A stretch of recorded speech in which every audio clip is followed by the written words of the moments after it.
Selamat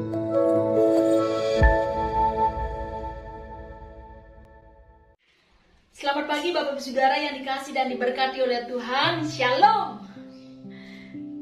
Jumpa kembali dalam acara Sarapan Rohani Pagi GNH Bianbase pada kesempatan ini. Semoga saya jumpai Bapak Ibu Saudara semuanya dalam keadaan sehat, penuh dengan senyum, penuh dengan sukacita, dan tetap semangat. Bapak Ibu, sebelum kita memulai akan hari ini, kita akan bersama mendengarkan firman Tuhan. Namun sebelumnya kita akan berdoa. Mari kita berdoa. Terpujilah namamu ya Allah, dari kekal sampai kepada kekal. Kami sungguh bersyukur ketika pagi ini kami boleh bangun dengan tubuh yang sehat. Kami diberikan kekuatan dan semangat yang baru. Itu semua oleh karena kuasa Tuhan yang bekerja atas kami.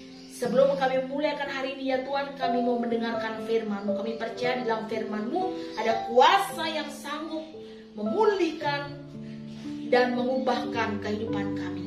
Berfirmanlah ya Tuhan, di dalam nama Tuhan Yesus Kristus, firman yang hidup kami berdoa. Amin. Bapak Ibu yang dikasih dan diberkati oleh Tuhan, firman Tuhan pada pagi hari ini Sabtu 15 Mei 2021. Firman Tuhan terambil dari Ratapan 3 ayat 26. Adalah baik menanti dengan diam pertolongan Tuhan. Yang kedua terambil dari 2 Tesalonika pasal 3 ayat yang kelima. Kiranya Tuhan tetap menunjukkan hatimu kepada kasih Allah dan kepada ketabahan Kristus. Demikian jauh pembacaan firman Tuhan. Bapak Saudara yang berbahagia adalah setiap kita yang dengan sungguh membaca firman, yang terlebih yang melakukannya. Bapak Ibu yang dikasih dan diberkati oleh Tuhan, dalam segala sesuatu dalam dunia ini pasti membutuhkan sebuah proses. Ya, menjadi orang sukses pasti ada proses, yaitu bagaimana dia belajar dengan baik. Ya, untuk menghasilkan sebuah karya pasti membutuhkan proses, di mana dia harus berlatih, mencoba dan mencoba supaya menghasilkan hasil karya yang baik. Bapak Saudara, saya percaya Bapak Ibu semua setuju, ya, tidak ada yang instan, semua membutuhkan proses. Demikian juga dalam hidup kita ini pasti mengalami yang namanya proses, ya. Tidak selamanya langit selalu biru, pasti ada kelabunya. Tidak selamanya jalan itu lurus, tetapi pasti ada tikungan kiri kanan, dan kadang ada kerikil-kerikil yang tajam dalam sebuah perjalanan. Nah Bapak Ibu, bagaimana kita dapat menikmati setiap proses dalam kehidupan ini? Ya, bagaimana Bapak Ibu? Kita perhatikan ya, di dalam bacaan kita Ratapan 3 ayat 26. Adalah baik menanti dengan diam atau sabar pertolongan Tuhan. Yang pertama adalah Tuhan mau kita tenang dan tetap berdoa. Ya, kitab Ratapan ini ditulis oleh Yeremia sebagai ungkapan kepedihan hatinya yang sungguh mendalam atas kehancuran Yerusalem. Ya, tembok-tembok kota menjadi runtuh dan terjadi pembuangan orang-orang ke Babel, sambil duduk dengan wajahnya yang begitu sedih, ya, dia menangis dan meratapi Yerusalem. Ah, betapa terpencilnya kota itu yang dahulu ramai, laksana seorang jandala ia, yang dahulu agung di antara bangsa-bangsa, yang dahulu ratu di antara kota-kota, sekarang menjadi jajahan. Yehuda telah ditinggalkan penduduknya karena sengsara dan karena perbudakan yang berat. Jalan-jalan ke Sion diliputi duka cita karena pengunjung perayaan tiada. Ya, sunyi senyaplah segala pintu gerbangnya. Inilah ungkapan dari seorang nabi Yeremia yang menyaksikan akan keruntuhan dari Yerusalem. Namun meskipun dimulai dengan ratapan, ya, di balik itu pasti ada pengharapan untuk dipulihkan. Ya, ada janji Tuhan yang iya dan yang amin bagi setiap orang yang berharap kepadanya. Adalah baik menanti menanti dengan diam pertolongan Tuhan.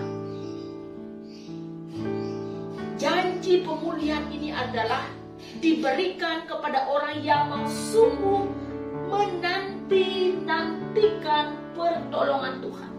Menantikan Tuhan berarti menaruh harap dan mempercayakan hidup sepenuhnya kepada Tuhan dan hanya memandang Dia sebagai satu-satunya pribadi yang sanggup menolong dan melepaskan kita dari segala persoalan.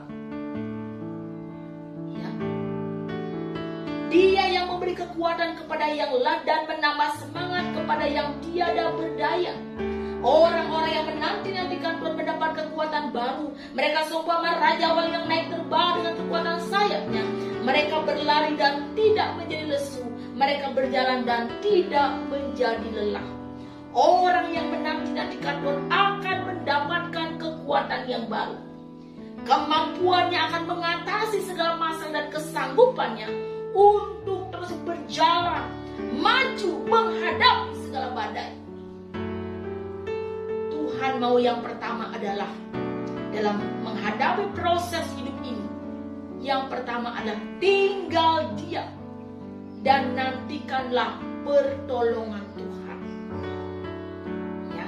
Kemudian yang kedua, Bapak Saudara, sama juga dalam konteks 2 Tesalonika 3 ayat 5, kiranya Tuhan tetap menunjukkan hatimu kepada kasih Allah dan kepada ketabahan Kristus. Ini juga berbicara tentang menantikan. Tapi menantikan seperti apa ini, Bapak Saudara? Di sini berbicara tentang bagaimana menantikan dengan tetap berkarya. Ya. Kata yang dipakai itu adalah yang dikatakan di situ ketabahan, ya. Kata ketabahan atau ketekunan ini adalah sebuah kata, ya. Alkitab memakai kata ini dengan kata hupomone. Hupomone ini ditulis sebanyak 31 kali untuk kata yang diartikan ketabahan. Hupomone ini, saudara, tidak hanya berarti bertahan, namun lebih kepada bertahan untuk bertahan. Bukan sekedar kesabaran yang pasif.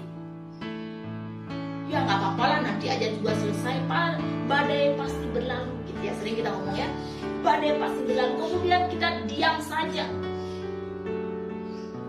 Ya. Namun hupomone ini, ya, hupomone ini, ketabahan ini adalah sebuah sikap aktif yang bersedia berjalan maju dan memperjuangkan apa yang kita yakini sebagai sebuah kebenaran. Artinya bahwa kita bertahan, iya. Kita bersabar, iya. Tetapi bagaimana kita tidak tinggal diam, tetapi kita sungguh bekerja, tetap maju, tetap melangkah. Bukan diam di tempat.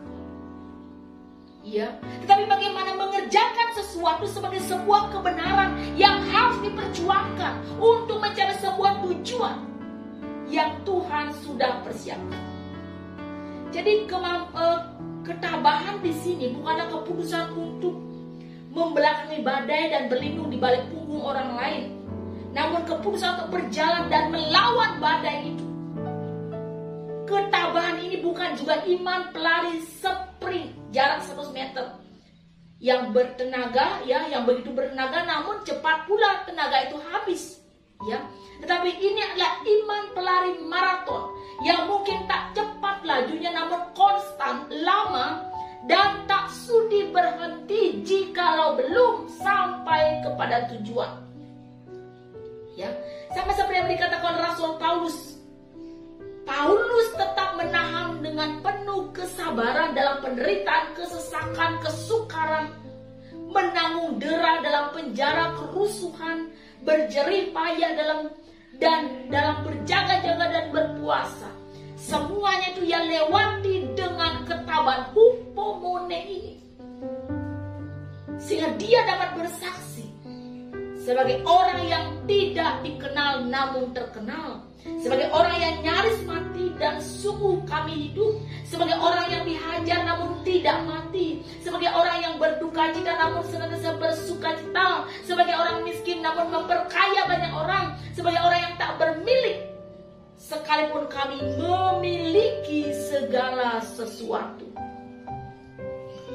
Pengalaman ini disampaikan oleh Rasul Paulus. Oleh karena apa? Karena dia memiliki sifat hupomone, bertahan untuk bertahan, bersabar untuk bersabar, melangkah terus sampai kepada tujuan.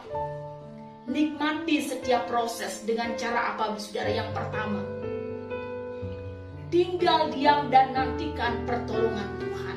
Tetap berharap kepada Dia. Dan yang kedua adalah nantikanlah Tuhan dengan ketabahan, hupomone, yaitu bekerja, berkarya, melakukan sesuatu sampai kepada tujuan yang Tuhan sudah siapkan. Terpujilah nama Tuhan. Amin. Saat teduh untuk kita semua. Saya mengajak Bapak Ibu untuk menaikkan pujian Tiada Yang Seperti Engkau. Tiada yang seperti Engkau, begitu mengasihiku. Kau Tuhan sanggup menjawab semua seru doaku. Tiada yang seperti Engkau, begitu mengasihiku. Kau Tuhan sanggup melawan seluruh kehidupanku. Aku percaya Tuhanku ajar, Kau turun tangan memulihkanku. Aku percaya Tuhanku dahsyat, Kau turun tangan memberkatiku. Kau turun tangan memberkatiku. Kita berdoa. Ya Tuhan, kami sungguh bersyukur atas segala hal yang boleh terjadi dalam hidup kami. Suka maupun duka, sehat ataupun sakit, untung ataupun rugi, tertawa ataupun menangis. Kami mau menikmati setiap proses yang Tuhan izinkan terjadi dalam hidup kami. Biarlah kami tetap boleh tinggal diam dan menantikan pertolongan Tuhan. Terus berseru dan berdoa kepada Engkau. Dan biarlah kami menantikan Tuhan dengan ketabahan. Kami terus melangkah dengan iman sampai kami mencapai tujuan yang Tuhan sudah persiapkan. Berkatlah seluruh jemaat Tuhan dalam lingkungan dan bahasa dimanapun mereka berada. Sekiranya yang sakit Tuhan, kami mau menyembuhkan mereka. Sekiranya yang sedih, kami mau memberikan mereka penghiburan yang sejati. Sekiranya di antara mereka yang berbeban berat, letih, lesu dan tidak punya harapan, jalan seperti buntu dan tidak ada jalan keluar, kami percaya bahwa bagi Tuhan tidak ada perkara yang mustahil. Rancangan Tuhan adalah rancangan berkat, rancangan damai sejahtera. Biarlah kami Tuhan, umat-Mu, tetap percaya dan mengandalkan Engkau, mengarahkan hidup kami tertuju hanya kepada kasih setia-Mu, ya Tuhan. Terima kasih Tuhan, berkati setiap kami, berkati pekerjaan kami, berkati rumah tangga kami, keluarga kami, gereja-Mu, dan juga bangsa-Mu. Di dalam nama Tuhan Yesus Kristus kami berdoa. Dan biarlah kiranya kasih karunia dan damai sejahtera Allah yang melampaui segala akal pikiran manusia memelihara hati dan pikiran kami dalam Kristus Yesus Tuhan kami, sekarang sampai selama-lamanya. Amin. Bapak Ibu Saudara, demikianlah sarapan rohani pada pagi hari ini. Selamat beraktivitas. Tuhan Yesus memberkati. Shalom.